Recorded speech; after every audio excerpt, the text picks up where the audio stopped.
আমাদের এই মিছিল নিকট অতীত থেকে অনন্তকালের দিকে।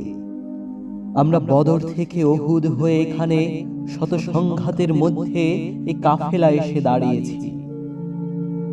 কি প্রশ্ন করে আমরা কোথায় যাব? আমরা তো বলেছি আমাদের যাত্রা অনন্তকালের। উদয় অস্তের ক্লান্তি আমাদের কোনো দিনই বিহ্বল করতে পারেনি।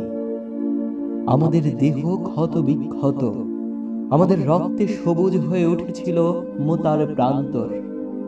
পৃথিবীতে যত গোলাপ ফুল ফোটে তার লাল বর্ণ আমাদের রক্ত, তার সুগন্ধি আমাদের নিঃশ্বাস বায়ু।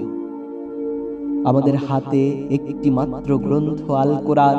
এই পবিত্র গ্রন্থ কোনো দিন কোনো অবস্থায় কোনো তৌহিদিবাদীকে থামতে দেয়নি। আমরা কি করে থামি?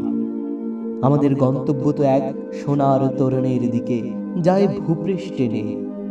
আমরা আমাদের সঙ্গীদের চেহারার ভিন্নতাকে গ্রাহ্যের মধ্যে আনি না, কারণ আমাদের আত্মার গুঞ্জন হু হু করে বলে আমরা এক আত্মা, এক প্রাণ।